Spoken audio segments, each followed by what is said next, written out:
Hi friends, నా పేరు Rajeshwari. Welcome to Rajeshwari kitchen. ఈరోజు మన రెసిపీ సగ్గు బియ్యం హల్వా అండి.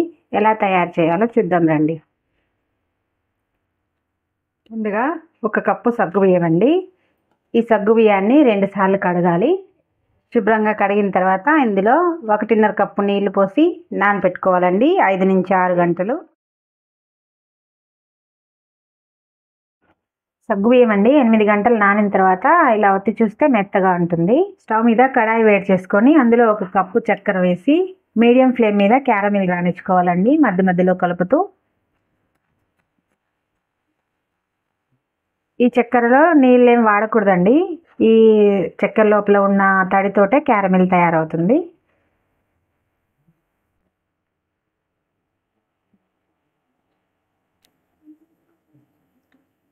ఇలా కలర్ చేంజ్ అవ్వాలండి. ఇలా కలర్ చేంజ్ అయిన తర్వాత 1.5 కప్పు పాలండి, ఇవి కాచిన పాలు, ఇవి వేసేయాలి ఇందులో.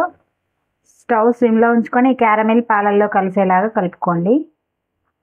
క్యారమిల్ అంతా కలిసిన తర్వాత 1 టేబుల్ స్పూన్ పాల పొడి అండి వేసి కొద్ది కొద్దిగా వేస్తూ కలుపుకోండి, ఉండలు కట్టిపోతుంది.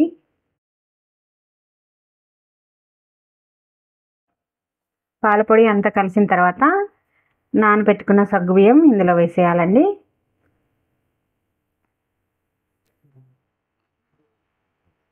సగ్గుబియ్యం వేసిన తర్వాత అండి ఫ్లేమ్ మీడియంకి అడ్జస్ట్ చేసి దగ్గర పడే వరకు కలుపుతూ ఉడికించుకోండి.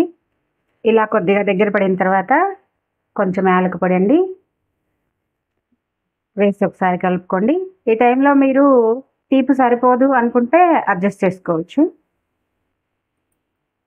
ఈ కడాయి పక్కన పెట్టుకొని డ్రై ఫ్రూట్స్ పెట్టుకుందాం. వేరొక బాండిలో అండి 2 టేబుల్ స్పూన్లంత నెయ్యి వేడి చేసుకోండి. నెయ్యి వేడయ్యాక కొద్దిగా బాదం, కొద్దిగా జీడిపప్పు పలుకులండి ఇందులో వేసి సిమ్లోనే ఫ్రై చేసుకోవాలి.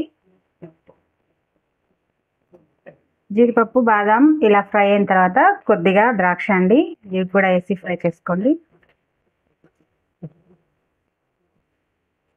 ఈ 3 ఇలా ఫ్రై అయిన తర్వాత వేపుకున్న డ్రై ఫ్రూట్స్ ఇంకా నెయ్యి మొత్తము ఈ సగ్గుబియ్యం మిక్సర్లో వేసేసుకోండి.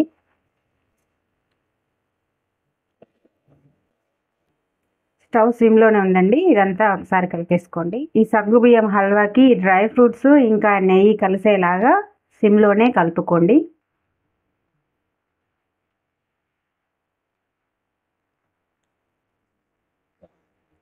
ఇలా అంతా కలిసిన తర్వాత స్టవ్ ఆఫ్ చేసుకోవడమండి. ఇంతే అండి, సగ్గుబియ్యం హల్వా రెడీ. ఈ వీడియో మీకు నచ్చినట్టయితే లైక్, షేర్, సబ్స్క్రైబ్ చేయండి. ఇంకా బెల్ ఐకాన్ కూడా ఆన్లో ఉంచుకోండి. Thank you for watching.